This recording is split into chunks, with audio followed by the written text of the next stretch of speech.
I have finally gone to Endgame. Call me Dora the Explorer the way I'm using this map. Hello everybody, I am Jmulls of Jmulls Gaming. And I managed to beat the campaign again. Let's go! And I finally began to sink my claws and teeth into the endgame loop of Path of Exile 2. Bear in mind, it's in early access, the game isn't feature complete yet because, well, early access. So I can only talk about the things that are there and the things that I've personally experienced. And there is a big shift in Path of Exile 2 when you get to the actual endgame. Now, I tried dipping my toes into Path of Exile 1, but I never got that far into it, let alone ever get to endgame. So this is my first proper experience in the endgame loop of Path of Exile 2, and really ARPGs for the most part. I just don't have that much experience with the genre outside of like Diablo 3, which is like, come on. But let's talk about getting to endgame first. I think the actual campaign that is there with Acts 1 through 3 are really good and fun. Having to redo Acts 1 to 3 on crawl mode is a bit weird, but I understand why they did that for the early access version because the other acts in this campaign just aren't there yet. And since, you know, by the name, this is meant to be done at the end of the game, I imagine when the game is actually live, you'll have to do all the actual acts, then get to endgame. So instead of just giving you a bunch of free levels and XP to boost you up to where endgame would normally be, they just have you replay the acts on a harder mode that scales to your level a little bit. And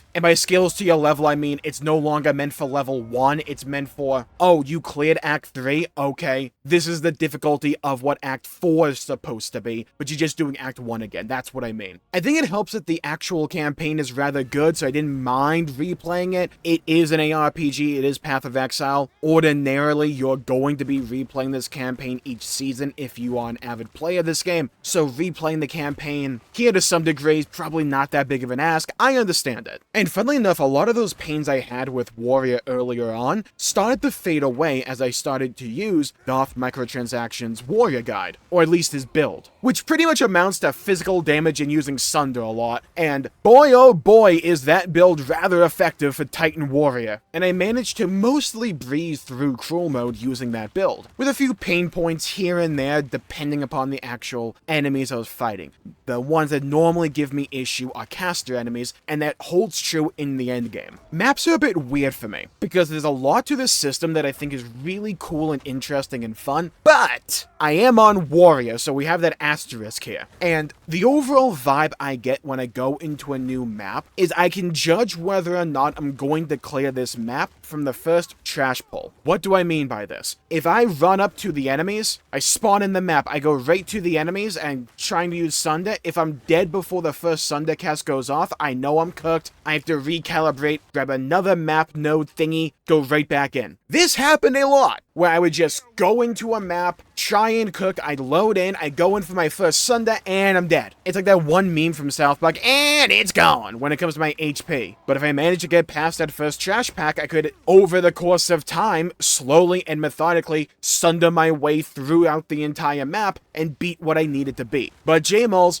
what's a map? Glad you asked, because I'm still trying to work that one out. But it's a rather interesting system. So maps are pretty much extra levels you play in, from either buying at a vendor or from various drops throughout Act 3 crawl mode, or while you're doing maps, you gain new little map trinkets that you put in your inventory. Hey, it's me editing this video. I don't know why I couldn't remember the fact they're called waystones, but those little map nodes, doohickey things that I talk about in every word besides calling it a waystone, they're called waystones. And the waystones are the thing that drop from regular mobs during the campaign, namely in Act 3 crawl, at least that's where they drop for me, or during the maps themselves. And you use the waystones to augment the specific map you're going to go on. And you slot it into a pedestal on this overworld map at various positions to augment the difficulty and the configuration of that map. You then go in, you beat it of rare enemies or whatever they're called in this game. If the map has a boss, beat that boss. Collect all your loot, it'll say, hey, you've beaten the map, good job, move on to the next one, go back to the overmap, find a new node you want to go to and experience as you explore the endgame world map, and you just keep going on your journey there. And you go and go and go as you get better gear, and eventually you can do even harder difficulties, even higher tiers of maps. and there's a good amount of depth to this system, I believe. But again, asterisk here, I am playing Warrior, and my main build uses an ability called Sunder, which has a long cast time, and I stacked skill speed, and it's still quite a while. But if I can get it out and I can chain these things together, I'm doing a ton of damage and I'm clearing these things. It's like, it's not that much of an issue. I have a really good flask that regenerates itself the more and more things I kill, so it's a good cyclical system. Mapping as a concept is one of those game mechanics that is entirely predicated based upon a couple of elements. How fun is the combat loop? It's Path of Exile 2, so it's really dang fun, which benefits a lot. And then the other element is, how good is enemy design? And I think for the most part, it is rather good. Again, asterisk here with Warrior, where I can die quickly because my animations take a while, and if I see anything that casts a spell, I'm basically dropping crap in my chair right now. Just straight dookie. And certain map nodes will have different affixes that you may have to deal with. Different mechanics, or it may say, hey, there's gonna be a big boss in this one, be on the lookout for him. And look, it's not a unique take that the boss design in Path of Exile 2 is one of its strongest elements. And it's kind of funny, the one map I didn't record,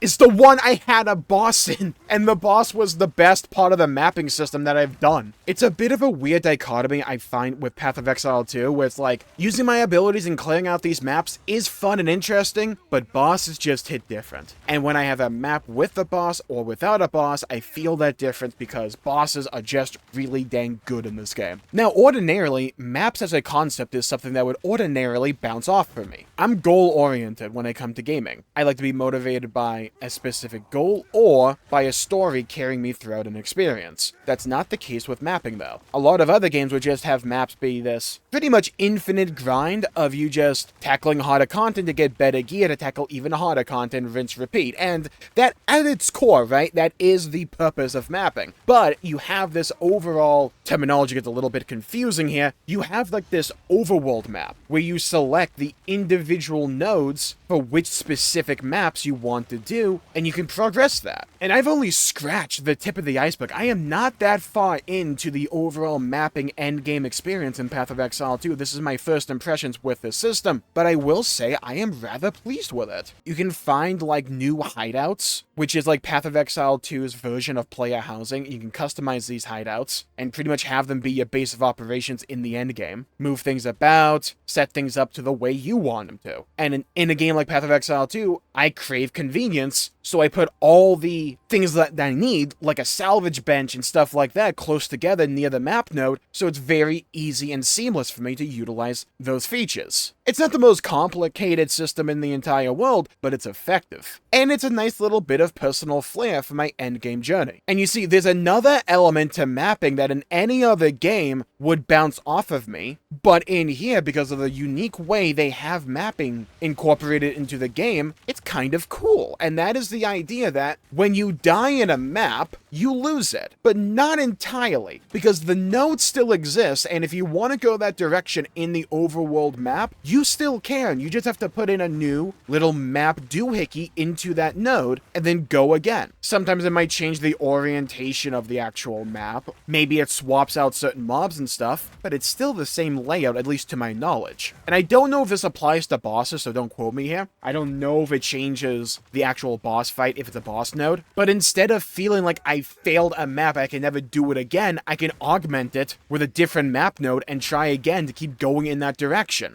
So in a mode that in any other game would just be this like infinite grind and would feel like a slog to me, what grinding gear games manage to do here is make it feel like a journey. I can pick whatever direction I want to go in and go in that direction and augment my experience based on what I acquire. And it's not like map nodes are particularly rare, and if you want to just buy up a bunch of rank or tier 1, not rank, the tiers in this, a bunch of tier 1 maps, which is a difficulty I've been doing, because again, first impressions here, there's a vendor in the hideout that can do that. I'm sure when you get to higher tiers of maps, it may be a bit of an issue, but some of the affixes on the map nodes you get, some of them augment your chance of other map nodes dropping. So sure, there is a bit of randomness and a bit of RNG, but those aren't inherently bad ideas. They can freshen up the experience and create cool, memorable moments that aren't just completely structured and rigid. And I think there is value in a system like that. And heck, I was even farming map node things back in Act 3 of Cruel Mode. So when I got to Endgame, I had some in my inventory ready to go. Well, inventory, I mean stash, but yeah. I think I would enjoy this system, though, way more if I wasn't playing Warrior. In a lot of, like, fantasy games, Warrior is my favorite archetype, which is why I went for it in Path of Exile 2. I do kind of regret it. It is slow, and the playstyle I have right now is hyper repetitive, where I am very slowly going across these maps, spamming Sunder, trying to keep my distance, because if I get swarmed too much, I'm cooked, because I don't have an effective way to dual wield a two-handed sword and a giant shield right now for extra blocking and protection, because I don't have enough strength. I gotta work my way up to that build, but until I get there, I am really immobile, and I have to keep my distance and spam Sunder and hope the aftershocks kill everything that I need them to. If I come across too many spellcasters or ranged mobs in these maps, I get overrun and just one-banged. And sure, it can be kind of frustrating because that's not gameplay design or difficulty that I tend to find myself being engaged with. I'm not saying that is bad design, I'm just saying it's not my personal cup of tea. So the more and more I engage with this system, I don't know if at some point I'll just bounce off of it, or if I'll really come to love and appreciate it, because there's a whole other talent tree when it comes to mapping with the Atlas tree, and you can augment various elements of mapping an endgame in that thing. I haven't gotten any notes for that yet, but it's an interesting concept, and I will say, again, this is early access, so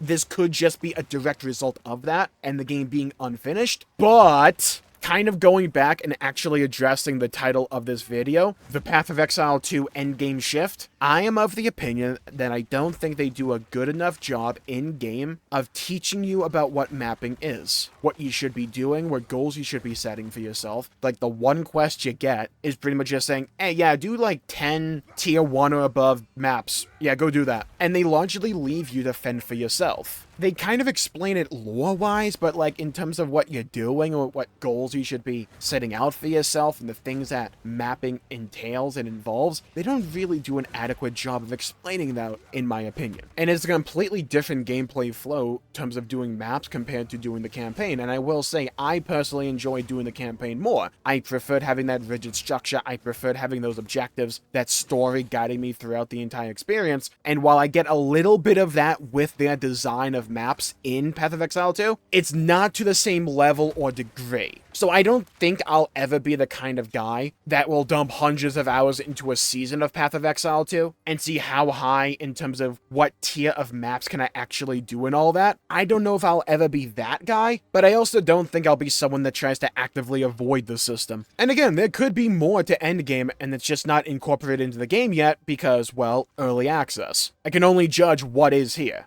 And from what I hear about Path of Exile 1, there's quite a lot when it comes to the actual endgame of Path of Exile. And I'll be interested in trying it out as future updates come out. I definitely think I'll be rolling something other than Warrior, though, because that is my biggest issue right now. It's not the content of the maps, it's not the design of maps themselves, it's playing as Warrior. And with the build I have right now, I am heavily incentivized to go as slow as humanly possible and to be as thorough as humanly possible, because the risk of being overwhelmed is just too high, and my time to die is really quick. I can improve my chances over time with acquiring better gear, at some point getting enough strength to dual wield a two-handed weapon and a giant shield. That's the goal. I'm not there yet, but that is the goal at some point. But getting there, dude, that gameplay is super repetitive and slow, and I just don't think it's my particular cup of tea. So, when they eventually do a new,